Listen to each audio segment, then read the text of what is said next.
Hi friends, my name is Shakti Singh. I welcome all of you to my YouTube channel classroom. दोस्तों, अभी तक हम यह discuss कर चुके हैं कि एडवर्बियल क्या होता है और एडवर्बियल को अकॉर्डिंग टू इन्फॉर्मेशन कितनी कैटेगरीज में बांटा जाता है और वाक्यों के अंदर एडवर्बियल्स की क्या जनरल पोजीशंस होती हैं। अब हम एडवर्बियल्स को उनकी कैटेगरी के अकॉर्डिंग डिटेल में डिस्कस करेंगे। आज हम जिन कैटेगरीज को डिस्कस करने जा रहे हैं वो है मैनर, प्लेस एंड टाइम। चलिए बढ़ते हैं अपने टॉपिक की ओर।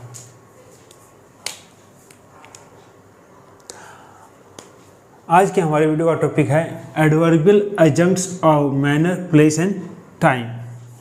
दोस्तों, adverbial of manner, adverbials of manner मतलब वो एडवर्बियल्स जो वाक्यों में मैनर की इंफॉर्मेशन को ऐड करते हैं।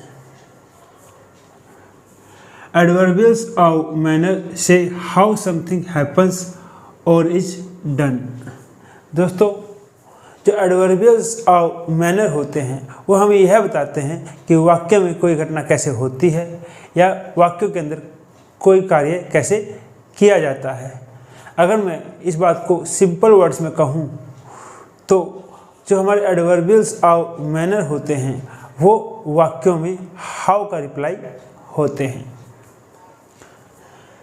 यहाँ पर हम एडवर्बियल्स ऑफ मैनर के कुछ एग्जांपल्स भी देखेंगे, जैसे कि angrily, beautifully, quickly, fast, well, slowly, quietly, Noisli, hard, in a friendly way and in A silly manner. दोस्तों, जो हमारे ज़्यादातर एडवर्बियल्स ऑफ मैनर होते हैं अगर वो सिंगल वर्ड हैं तो उनकी एंडिंग ly से होती है, जैसे एंग्रीली, क्विकली, स्लोली एक्सेट्रा। लेकिन सभी एडवर्बियल्स ऑफ मैनर की एंडिंग ly से हो ऐसा ज़रूरी नहीं होता। For example fast and hard. और दोस्तों, जो हमारी प्रीपोजिशनल फ्रेज होती हैं वो भी वाक्यों में एडवर्बियल्स ऑफ मैनर का रोल प्ले करती हैं। For example in a friendly way and in A silly manner. अब हम इनकी पोजीशंस को डिस्कस करते हैं कि एडवर्बियल्स ऑफ मैनर की वाक्यों में क्या पोजीशंस होती हैं। चलिए, positions of adverbial of manner. दोस्तों, adverbials of manner usually used in the end position. जो हमारे एडवर्बियल्स ऑफ मैनर होते हैं वो प्राय वाक्यों में एंड पोजीशन पर आते हैं। For examples, you speak English well. तुम अच्छे तरीके से इंग्लिश बोलते हो या तुम अच्छी प्रकार से इंग्लिश बोलते हो। तो इस वाक्य में जो हमारा वर्ड वेल है वो एडवर्बियल ऑफ मैनर है और यह वाक्य के एंड में आया है। दूसरी हमारे एग्जाम्पल है he has been injured seriously. वह बहुत सीरियस तरीके से या बहुत बुरी तरीके से घायल हो गया है। तो इस वाक्य में जो हमारा वर्ड सीरियसली है ये एक एडवर्बियल ऑफ मैनर है। इसी तरह हमारा थर्ड एग्जाम्पल है they finished their work in a quick way, कि उन्होंने अपना काम बहुत ही जल्दी ख़त्म किया। तो इसमें जो हमारी prepositional phrase in a quick way है, यह एक एडवर्बियल ऑफ मैनर का रोल प्ले कर रही है। और जो हमारे एडवर्बियल ऑफ मैनर है वो तीनों ही वाक्यों में एंड पोजीशन पर आए हैं। लेकिन दोस्तों हम इनके साथ कुछ एक्सेप्शन भी होती है, यानी अपवाद भी होते हैं। जैसे कि adverbials ending ly can be used in middle position if adverbials are not stressed. दोस्तों जब हम एडवर्बियल्स ऑफ मैनर का प्रयोग वाक्य में एंड पोजीशन पर करते हैं तो हम उन पर स्ट्रेस डालते हैं, यानी कि प्रभाव छोड़ते हैं, ताकि सामने वाले का ध्यान उस तरफ खींचा जा सके। लेकिन अगर हमें एडवर्बियल्स ऑफ मैनर को विदाउट स्ट्रेस के प्रयोग करना है तो उन्हें हम मिड पोजीशन पर भी प्रयोग कर सकते हैं। लेकिन हम उन्हीं एडवर्बियल्स ऑफ मैनर को मिड पोजीशन पर प्रयोग कर सकते हैं जो सिंगल वर्ड हो और उनकी एंडिंग ly से होती हो, यानी उन एडवर्बियल वर्ड्स के लास्ट में ly आता हो। For examples, he quickly entered the room, वह जल्दी से कमरे में आया या कमरे के अंदर आया। तो इस वर्ड में जो हमारा वर्ड क्विकली है ये एडवर्बियल ऑफ मैनर है। इसी तरह हमारा दूसरा एग्जांपल है, he nicely replied to my messages, उसने बहुत ही अच्छे तरीके से मेरे संदेशों का जवाब दिया। तो इस वाक्य के अंदर जो हमारा वर्ड नाइसली है यह भी एडवर्बियल ऑफ मैनर है। इसी तरह जो हमारा थर्ड सेंटेंस है, दे फ्लुएंटली स्पीक फ्रेंच, वे धारा प्रवाह फ्रेंच बोलते हैं। इस वाक्य में जो हमारा वर्ड फ्लुएंटली है वो एक एडवर्बियल ऑफ मैनर है।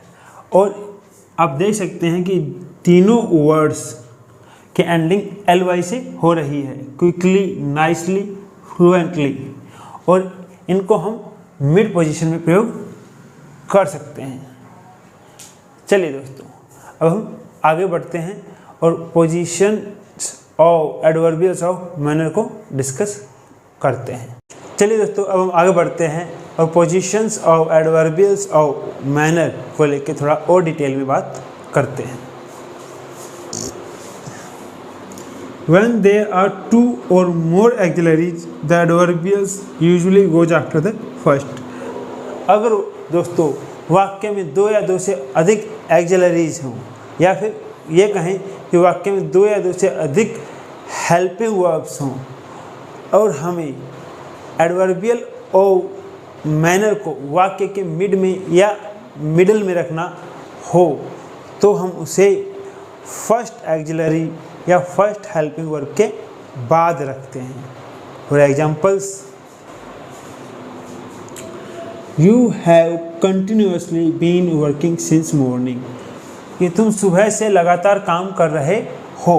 तो आप देख सकते हैं इस वाक्य में हैव एक हेल्पिंग वर्ब है, बीन एक हेल्पिंग वर्ब है, या कहीं हैव एक ऑक्सिलरी है और बीन एक ऑक्सिलरी है, और जो वर्किंग है वो वाक्य में मेन वर्ब है। और हमने अपने एडवर्बियल ऑफ मैनर कंटिन्यूसली को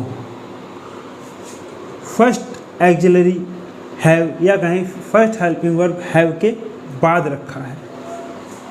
इसी तरह हमारा दूसरा एग्जांपल है, they are bravely facing this challenging situation, कि वे इस चुनौतीपूर्ण परिस्थिति से बहादुरी से लड़ रहे हैं।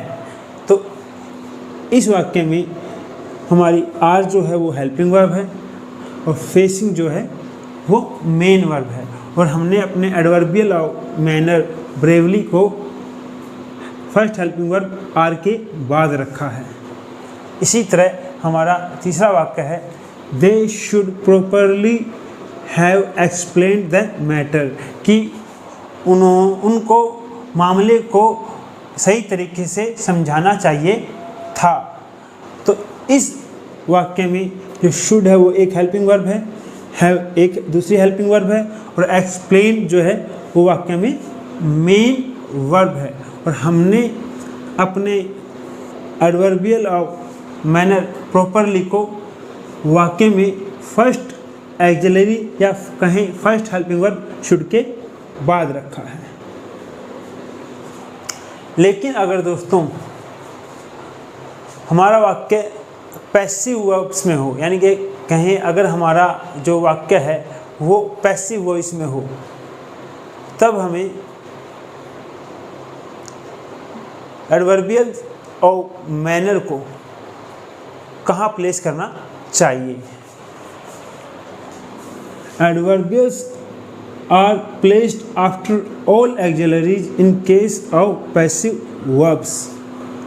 अगर दोस्तों हमारा वाक्य या सेंटेंस पैसिव वॉइस में है तो हमें एडवर्बियल और मैनर को सभी एक्सिलरीज जो वाक्य में आई हैं या कहीं सभी हेल्पिंग वर्ब्स जो वाक्य में आई है उनके बाद रखना चाहिए।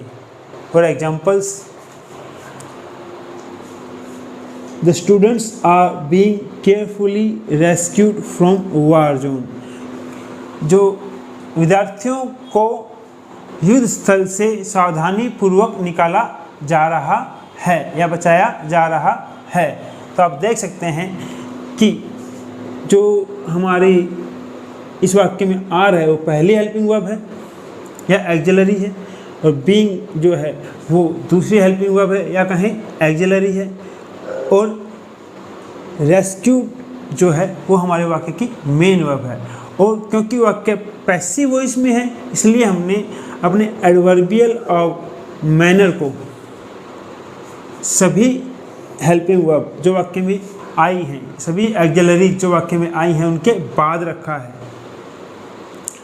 इसी तरह हमारा दूसरा एग्जांपल है the driver has been seriously injured, कि ड्राइवर जो है वो गंभीरता से घायल हो गया है।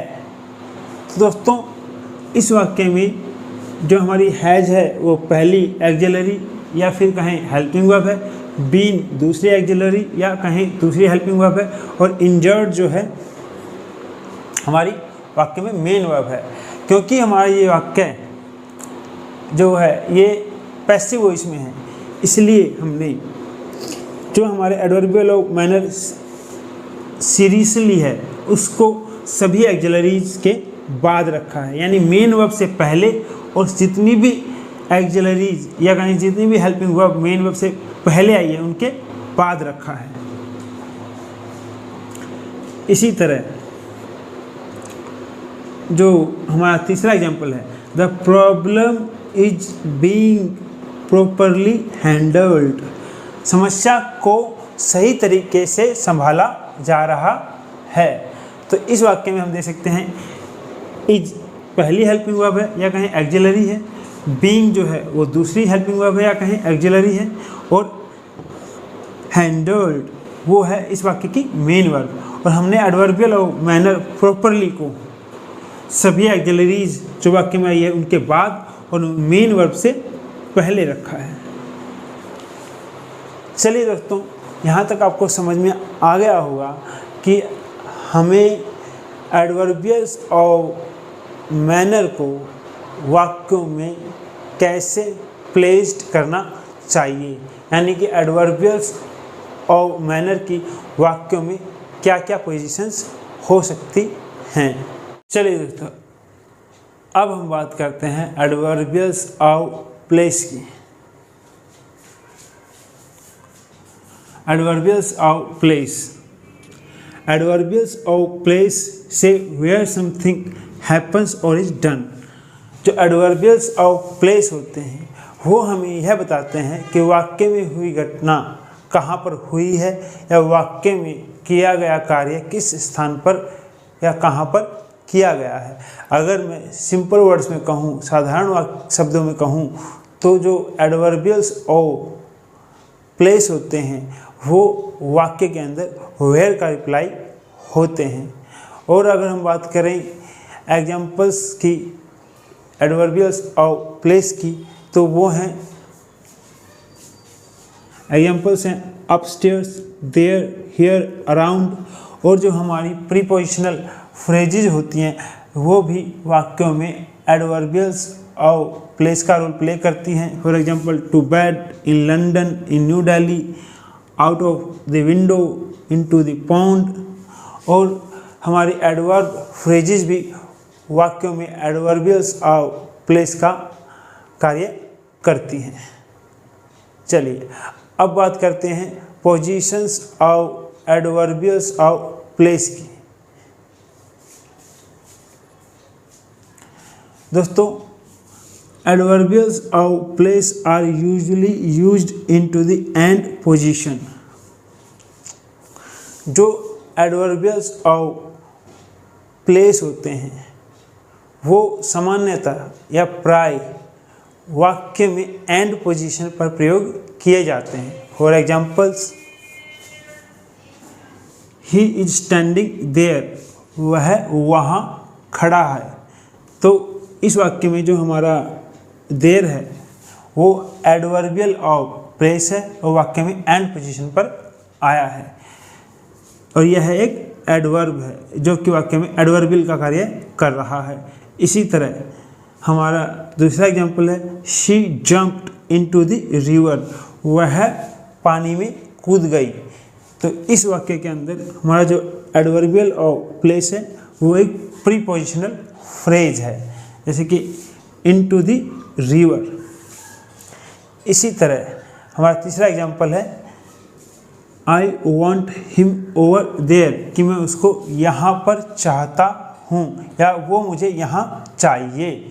और इस वाक्य में जो हमारी एक एडवर्ब फ्रेज है ओवर देयर, वह एडवर्बियल का रोल प्ले कर रही है। और ये तीनों ही वाक्य में एडवर्बियल और प्लेस हैं। और दोस्तों, और ये वाक्य में देख सकते हैं, ये तीनों ही वाक्यों में एंड पोजीशन पर आए हैं।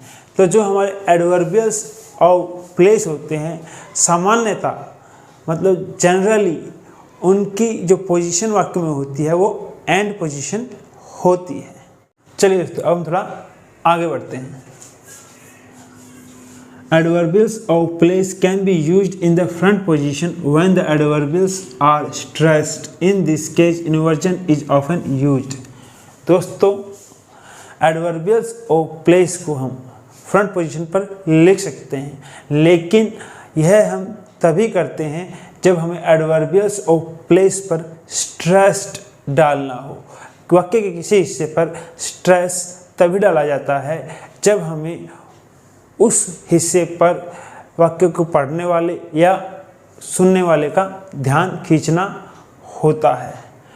दूसरी बात, जब हम वाक्य में एडवर्बियल्स और प्लेस को फ्रंट पोजीशन पर प्रयोग करते हैं तब हम इन्वर्जन का भी प्रयोग करते हैं, लेकिन उसके लिए एक कंडीशन होती है, वो हम अभी देखेंगे। लेकिन दोस्तों, अगर मैं बात करूँ इन्वर्जन की, तो इन्वर्जन से हमारा मतलब है कि जो सब्जेक्ट के बाद हमारी वर्ब या हेल्पिंग वर्ब आई है उसको हम सब्जेक्ट से पहले लिखते हैं। और इन्वर्जन अपने आप में एक बहुत बड़ा टॉपिक है जिसको हम किसी अलग वीडियो में डिस्कस करेंगे। चलिए पहले हम एग्जाम्पल्स देख लेते हैं। अगर दोस्तों वाक्य में हम इन्वर्जन का प्रयोग करते हैं, यानी कि वाक्य में जो वर्ब है उसको या हेल्पिंग वर्ब है उसको सब्जेक्ट से पहले लिखते हैं, वो तभी पॉसिबल है। Inversion is only possible if a noun is the subject of a sentence, यानी कि इन्वर्जन वाक्य में तभी पॉसिबल है या हमें इन्वर्जन का प्रयोग वाक्य में तभी करना चाहिए जब वाक्य का सब्जेक्ट एक नाउन हो। For examples, here comes the train, कि यहाँ देखो ट्रेन आती है या ट्रेन आ रही है। इस वाक्य को हम ऐसे पढ़ेंगे, तो दोस्तों हम देख सकते हैं कि जो हमारा एडवर्बियल ऑफ प्लेस है वो हियर है, और इसके बाद हमने वाक्य की वर्ब कम्स को लिखा है, और यह जो वाक्य की वर्ब कम्स है या वाक्य के सब्जेक्ट द ट्रेन से पहले आई है, यानी कि इस सेंटेंस में हमने इन्वर्जन का प्रयोग किया है। इसी तरह हमारा दूसरा एग्जाम्पल है देयर गोज आवर बस, ये यहाँ देखो हमारी बस जा रही है, या यहाँ देखो हमारी बस जाती है। तो दोस्तों इस वाक्य में हमने एडवर्बियल ऑफ प्लेस देयर को वाक्य में फ्रंट पोजीशन पे लिखा है, और इसके बाद हमने वाक्य के वर्ब गोज का प्रयोग किया है, जो कि अपने सब्जेक्ट यानी वाक्य के सब्जेक्ट आवर बस से पहले आई है। यानी इस सेंटेंस में भी हमने इन्वर्जन का प्रयोग किया है। इसी तरह हमारा तीसरा एग्जाम्पल है in the garden is your brother playing cricket, बगीचे में तुम्हारा भाई क्रिकेट खेल रहा है।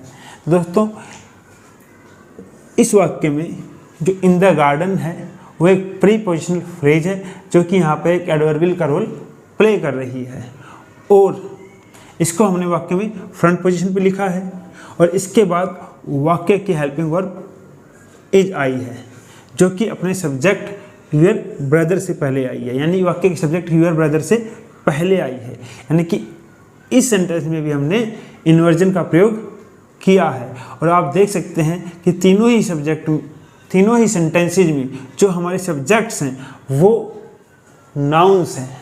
यानी कि वाक्यों में जब हम एडवर्बियल्स ऑफ प्लेस को फ्रंट पोजीशन पर रखते हैं और वाक्य का सब्जेक्ट एक नाउन होती है, तो उस केस में हम इन्वर्जन का प्रयोग करते हैं, यानी कि वाक्य में आई वर्ब और हेल्पिंग वर्ब को वाक्य के सब्जेक्ट से पहले लिखते हैं।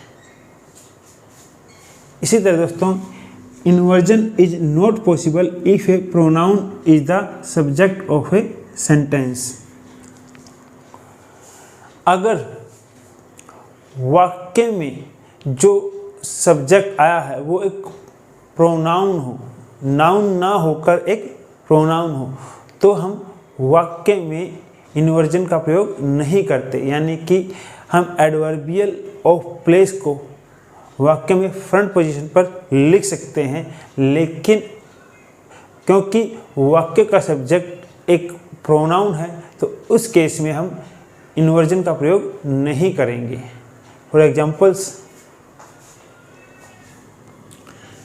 हियर इट गोज, यहाँ यह जाती है या यहाँ यह जा रही है।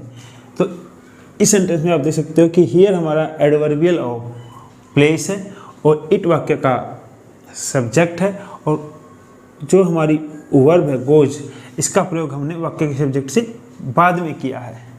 इसी तरह देयर शी इज, वह वहाँ है, तो इस सेंटेंस में हमने एडवर्बियल ऑफ प्लेस को वाक्य में फ्रंट पोजीशन पर लिखा है, और शी वाक्य का सब्जेक्ट है, और इसकी जो वर्ब है उसको हमने सब्जेक्ट के बाद लिखा है। इसी तरह on the table he puts the book, कि मेज पर वह किताब रखता है। तो इस सेंटेंस में ऑन द टेबल है, ये एक प्रीपोजिशनल फ्रेज है जो कि एक एडवर्बियल ऑफ प्लेस का कार्य कर रही है, क्योंकि वाक्य का सब्जेक्ट ही है जो कि एक प्रोनाउन है, तो इसलिए हमने इस सेंटेंस में इन्वर्जन का प्रयोग नहीं किया है, और इसलिए वाक्य की जो वर्ब पुट्स है वो वाक्य के सब्जेक्ट ही के बाद आई है। इसी तरह जो हमारे पहले दो सेंटेंसेज हैं उनमें भी आप देख सकते हैं कि जो सब्जेक्ट हैं वो प्रोनाउंस हैं, और इसीलिए इन दोनों वाक्यों में भी हमने इन्वर्जन का प्रयोग नहीं किया है। दोनों ही वाक्यों में जो हमारी सेंटेंस की यानी वाक्यों की वर्ब है वो सब्जेक्ट के बाद आई है। तो दोस्तों जब हम एडवर्बियल ऑफ प्लेस को वाक्य में फ्रंट पोजीशन पर रखते हैं तब हमें इस बात का ध्यान रखना चाहिए कि अगर वाक्य का सब्जेक्ट एक नाउन है तो उसमें हम इन्वर्जन का प्रयोग करेंगे, यानी वाक्य की जो वर्ब है या हेल्पिंग वर्ब है वो वाक्य के सब्जेक्ट से पहले आएगी। अगर वाक्य का जो सब्जेक्ट है वो एक प्रोनाउन है तो उस केस में हम इन्वर्जन का प्रयोग नहीं करेंगे। उस केस में हम सिंपली जो हमारा एडवर्बियल ऑफ प्लेस है उसको फ्रंट पोजीशन पर रखेंगे, बाकी जो वाक्य है वो बिल्कुल वैसा ही रहेगा। इस केस में जो हमारी वर्ब होगी वो सब्जेक्ट के बाद ही आएगी।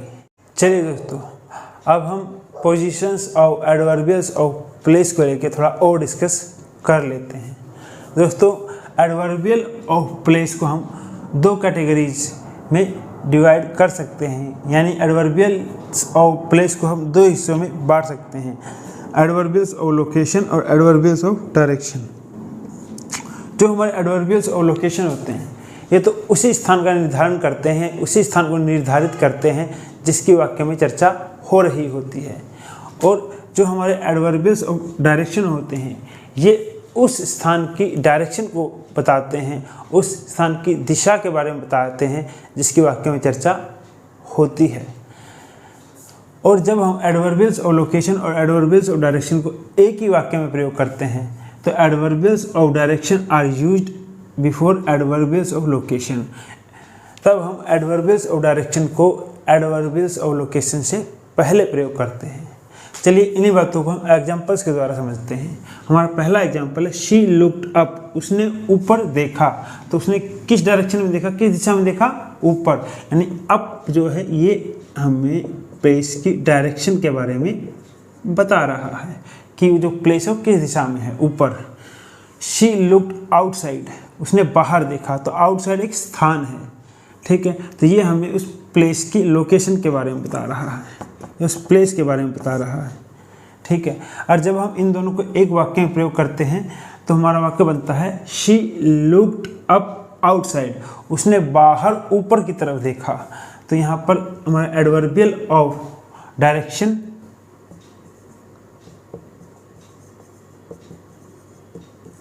एडवर्बियल ऑफ लोकेशन से पहले आया है। इसी तरह हमारा अगला एग्जाम्पल है can you see the shop down there, क्या तुम उस दुकान को वहाँ नीचे देख सकते हो। तो इस सेंटेंस में जो हमारा डाउन है, नीचे, ये प्लेस की डायरेक्शन के बारे में बता रहा है कि दुकान किस डायरेक्शन में है, नीचे है कि ऊपर है। इसी तरह जो देयर है ये उस स्थान को बता रहा है, निर्धारित कर रहा है जहाँ पर वो दुकान स्थित है, लोकेशन। और आप देख सकते हैं जो हमारे एडवर्बियल ऑफ डायरेक्शन आए हैं वो दोनों ही वाक्य में एडवर्बियल ऑफ लोकेशन से पहले आए हैं।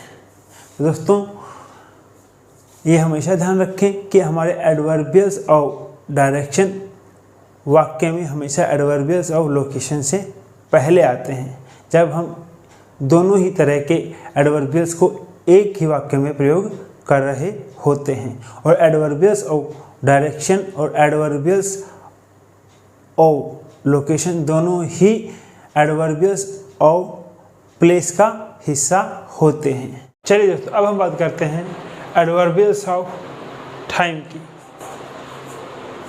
Adverbials of time, adverbials of time से व्हेन समथिंग हैपन्स और is done. Adverbials of time हमें यह बताते हैं कि कोई घटना कब होती है या कोई कार्य कब किया जाता है।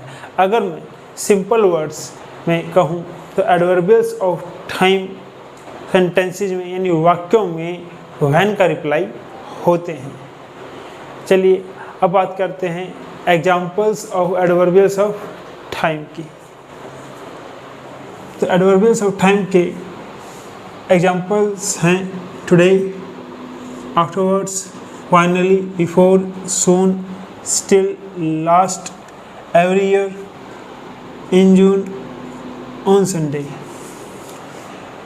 टुडे, आफ्टरवर्ड्स, फाइनली, बिफोर, सून, स्टिल, लास्ट, ये सभी एडवर्ब्स हैं और सेंटेंसेस में एडवर्बियल्स का रोल प्ले करते हैं। एवरी ईयर एक एडवर्ब फ्रेज है। एक एडवर्ब फ्रेज भी वाक्यों में एडवर्बियल्स का रोल प्ले करती है। इन जून, ऑन संडे, ये प्रीपोजिशनल फ्रेजेज हैं। हम जानते हैं प्रीपोजिशनल फ्रेजेज भी वाक्यों में एडवर्बियल्स का रोल प्ले करती है। चलिए अब हम बढ़ते हैं positions of adverbials of time की तरफ। Positions of adverbials of time. दोस्तों, adverbials of time are usually used in the end position. जो हमें एडवर्बियल्स ऑफ टाइम होते हैं, प्राय यानी सामान्यतः उनकी जो पोजीशन वाक्य में होती है वो एंड पोजीशन होती है, यानी वो वाक्य के आखिर में लिखे जाते हैं या प्रयोग किए जाते हैं। For examples, I retired last month, कि मैं पिछले महीने रिटायर हुआ था। I am going to visit London next week, कि मैं अगले हफ्ते लंदन जा रहा हूँ। तो आप देख सकते हैं कि पहले वाक्य में लास्ट मंथ एक एडवर्ब फ्रेज है जो कि इस वाक्य में एडवर्बियल्स ऑफ टाइम का रोल प्ले कर रही है, और दूसरे वाक्य में नेक्स्ट वीक एक एडवर्ब फ्रेज है और यह इस वाक्य में एडवर्बियल्स ऑफ टाइम का रोल प्ले कर रही है। और वाक्य दोनों ही वाक्यों में हमारी जो एडवर्बियल्स ऑफ टाइम है वो एंड पोजीशन पर आए हैं। तो दोस्तों, जो एडवर्बियल्स ऑफ टाइम की वाक्यों में जनरल पोजीशन होती है, सामान्यतः जो वो वाक्यों में यूज किए जाते हैं वो एंड पोजीशन यानी कि वाक्य के आखिर में प्रयोग किए जाते हैं। लेकिन फिर भी these can be used in the front position if adverbials are not stressed। दोस्तों, हम एडवर्बियल्स ऑफ टाइम को वाक्यों में फ्रंट पोजीशन में प्रयोग कर सकते हैं, लेकिन इस केस में एडवर्बियल्स ऑफ टाइम स्ट्रेस्ड नहीं होते, ये विदाउट स्ट्रेस के फ्रंट पोजीशन में प्रयोग किए जाते हैं। For examples, last month I retired, कि पिछले महीने में रिटायर हुआ था। तो यहाँ देख सकते हैं कि लास्ट मंथ जो कि एडवर्ब फ्रेज है और इस वाक्य में एडवर्बियल्स ऑफ टाइम का रोल प्ले कर रही है और उसको हमने वाक्य में फ्रंट पोजीशन पे प्रयोग किया है। इसी तरह हमारा दूसरा वाक्य है, for 2 hours they did not stir, कि वो 2 घंटों तक नहीं हिले थे। तो फॉर 2 आवर्स एक प्रीपोजिशनल फ्रेज है जो कि इस वाक्य में एडवर्बियल्स ऑफ टाइम का रोल प्ले कर रही है और वाक्य में फ्रंट पोजीशन पे प्रयोग की गई है। दोस्तों, जब हम एडवर्बियल्स ऑफ टाइम को वाक्य में एंड पोजीशन पर प्रयोग करते हैं तो वो स्ट्रेस्ड होते हैं, ठीक है। उस केस में हम उन पर स्ट्रेस इसलिए डालते हैं ताकि जो हमारे वाक्य को सुन रहा है या हमारे लिखे वाक्य को पढ़ रहा है उनका ध्यान उन एडवर्बियल्स ऑफ टाइम की तरफ खींचा जा सके, यानी कि हम एडवर्बियल्स ऑफ टाइम पर प्रभाव डालने के लिए हम इन्हें एंड पोजीशन प्रयोग करते हैं। लेकिन जब हम इन्हें फ्रंट पोजीशन प्रयोग करते हैं तब ये स्ट्रेस्ड नहीं होते। चलिए, हमारा तीसरा पॉइंट है, finally, eventually, already, soon and last also go in mid position. दोस्तों, कुछ एडवर्बियल्स ऑफ टाइम जैसे कि finally, eventually, already, soon and last, इनको हम वाक्यों में मिड पोजीशन पे प्रयोग कर सकते हैं। For examples, the couple eventually wed after an 18-year engagement, कि कपल ने 18 साल की इंगेजमेंट के बाद शादी की।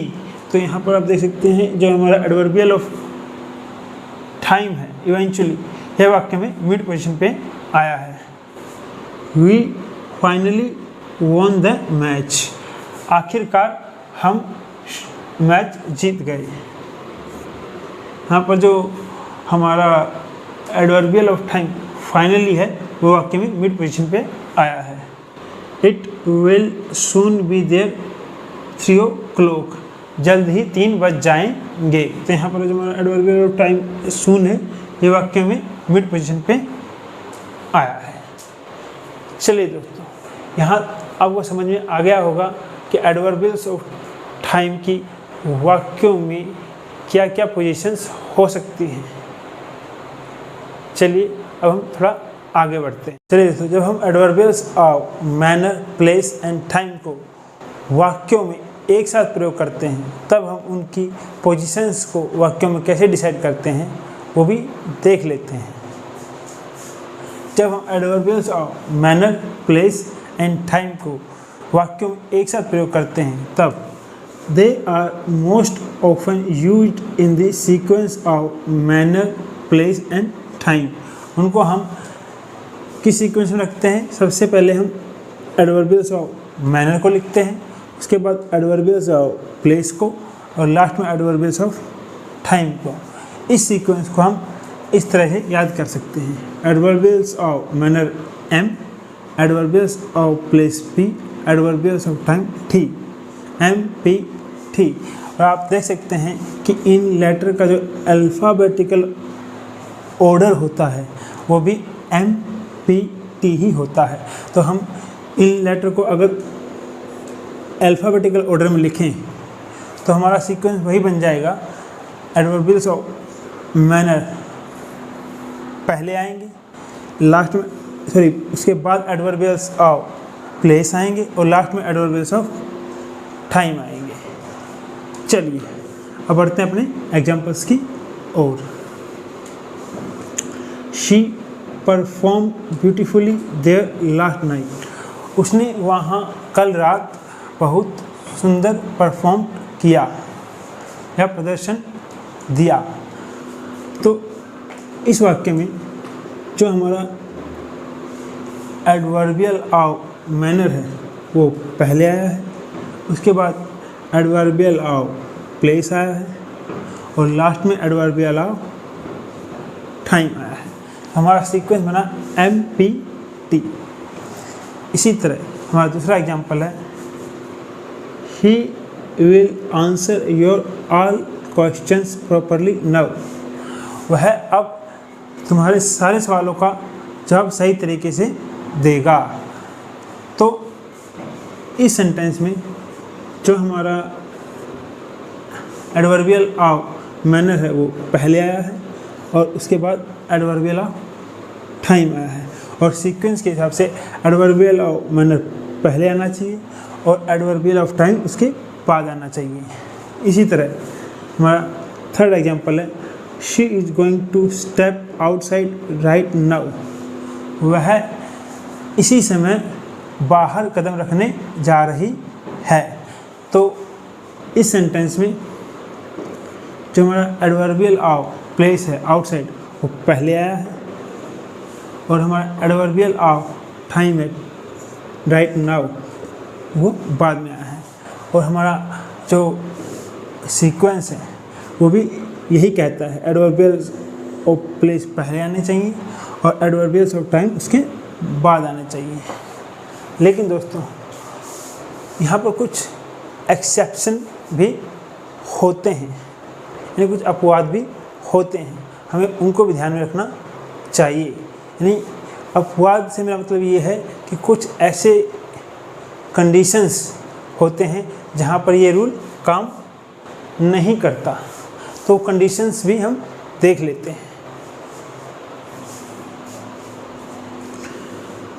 वर्ब्स ऑफ मोशन यानी कि movement are followed by adverbials of place.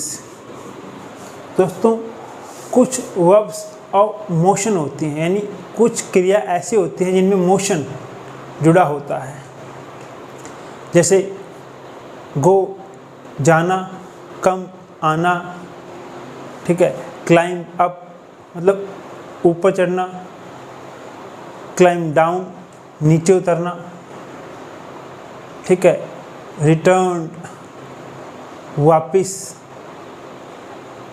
ठीक है। तो इस तरह की कुछ हमारी वर्ब्स होती हैं जिनमें मोशन जुड़ा होता है, और जो हमारी वर्ब्स ऑफ मोशंस होती हैं उनके बाद हमें हमेशा एडवर्बियल्स ऑफ प्लेस का ही प्रयोग करना चाहिए, और उनके बाद एडवर्बियल्स ऑफ मैनर और लास्ट में एडवर्बियल्स ऑफ टाइम। चलिए इन्हीं बातों को हम एग्जांपल्स के द्वारा समझते हैं। They returned home happily. वे खुशी खुशी घर लौट गए थे। तो यहाँ पर आप देख सकते हैं कि जो हमारा एडवर्बियल्स ऑफ प्लेस है पी वो पहले आया है, और जो हमारा एडवर्बियल्स ऑफ मैनर है हैप्पीली वो बाद में आया है, और जो रिटर्न्ड है मतलब वापस लौटना, तो ये एक वर्ब्स ऑफ मोशन है। इस वर्ब में मोशन जुड़ा हुआ है, तो इसलिए इसके बाद एडवर्बियल ऑफ प्लेस आया है। जबकि हमारा जो सीक्वेंस है वो ये कहता है कि एडवर्बियल्स ऑफ मैनर को पहले आना चाहिए, लेकिन यहाँ पर एक कंडीशन है कि जब वर्ब्स ऑफ मोशन का प्रयोग हम वाक्यों में करते हैं तो उनके बाद हमेशा हमें एडवर्बियल्स ऑफ प्लेस का ही प्रयोग करना चाहिए। तो इसलिए यहाँ पर एडवर्बियल ऑफ प्लेस होम पहले आया है, उसके बाद एडवर्बियल ऑफ मैनर हैप्पीली आया है। इसी तरह हमारा दूसरा एग्जांपल है he will reach there tomorrow, वह वहाँ कल पहुँचेगा। तो इस सेंटेंस में भी जो हमारा एडवर्बियल ऑफ प्लेस है वो पहले आया है, और एडवर्बियल्स ऑफ टाइम बाद में आया है। ये तो सीक्वेंस के अकॉर्डिंग ही है, तो इसको तो हम ठीक ही कहेंगे। और वैसे भी हमारी जो रीच है वर्ब है वो वर्ब्स ऑफ मोशन है, मतलब पहुंचना कहीं पर, तो इस वर्ब में मोशन जुड़ा हुआ है। तो इसके बाद में हमारा एडवर्बियल ऑफ प्लेस आना चाहिए, और सीक्वेंस के हिसाब से भी एडवर्बियल्स ऑफ प्लेस पहले आएगा, एडवर्बियल्स ऑफ टाइम बाद में आएगा। तो ये जो हमारा सेंटेंस है इसमें जो हमारा एडवर्बियल्स का सीक्वेंस है वो हमारा दोनों ही रूल्स के अकॉर्डिंग सही है। इसी तरह हमारा तीसरा एग्जांपल है we went there quietly last night, हम वहाँ कल रात चुपके से गए थे। तो इस सेंटेंस में जो हमारा एडवर्बियल ऑफ प्लेस है वो पहले आया है, और एडवर्बियल ऑफ मैनर बाद में आया है, और adverbial of time last night आखिर में आया है। क्योंकि जो हमारी वर्ब वेंट है वो वर्ब ऑफ मोशन है, तो इसलिए इसके बाद हमने एडवर्बियल ऑफ प्लेस को लिखा है, क्योंकि वर्ब्स ऑफ मोशन के बाद हमेशा एडवर्बियल ऑफ प्लेस को ही लिखा जाता है। और उसके बाद हमारा सीक्वेंस के एडवर्बियल ऑफ मैनर और उसके बाद एडवर्बियल ऑफ टाइम, तो एडवर्बियल ऑफ मैनर उसके बाद में आया है, और लास्ट में एडवर्बियल ऑफ टाइम आया है। चलिए अब हमारी एक तीसरी कंडीशन होती है जहाँ पर ये दोनों कंडीशन काम नहीं करती। Longer adverbials come after shorter adverbials. जो हमारे लॉन्गर एडवर्बियल्स होते हैं इनकी लेंथ ज़्यादा लंबी होती है, वो हमेशा शॉर्टर एडवर्बियल्स यानी कि जिनकी लेंथ छोटी होती है, जो एक वर्ड के होते हैं, उनके बाद में ही आते हैं। Longer adverbials always come after shorter adverbials. For examples, students performed beautifully yesterday in annual function of our school। कि विद्यार्थियों ने कल हमारे स्कूल के वार्षिक उत्सव में बहुत ही सुंदर प्रदर्शन दिया या किया। तो यहाँ पर आप देख सकते हैं कि जो हमारा एडवर्बियल ऑफ मैनर है वो पहले आया है क्योंकि एक सिंगल वर्ड का है। जो हमारा एडवर्बियल ऑफ टाइम है ये भी पहले आया है क्योंकि ये भी सिंगल वर्ड है। और लास्ट में एडवर्बियल ऑफ प्लेस आया है क्योंकि ये एक प्रीपोजिशनल फ्रेज है और एक लॉन्गर एडवर्बियल है, तो इसलिए हमने इसको लास्ट में रखा है।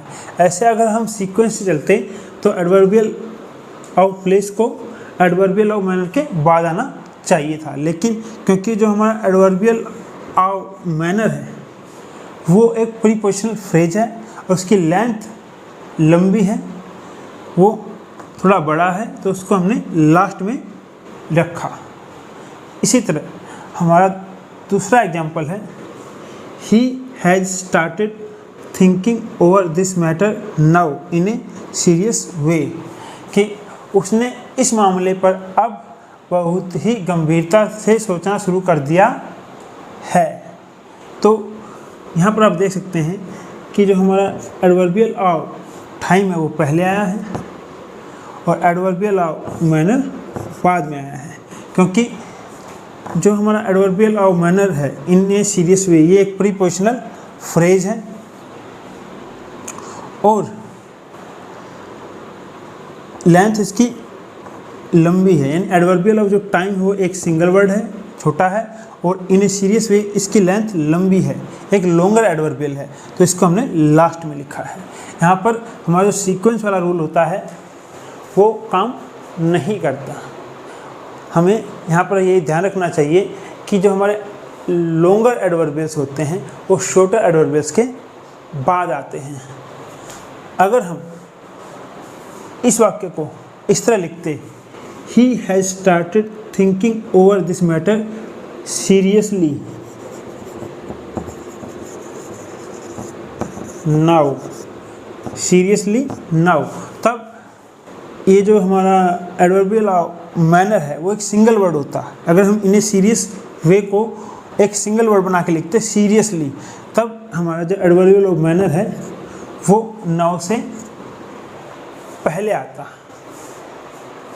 चलिए दोस्तों, मैं आशा करता हूँ आपको समझ में आया होगा कि एडवर्बियल्स ऑफ मैनर, प्लेस और टाइम को सेंटेंसेस में कैसे प्रयोग करना है और उनको कैसे वाक्यों में प्लेस्ड करना है।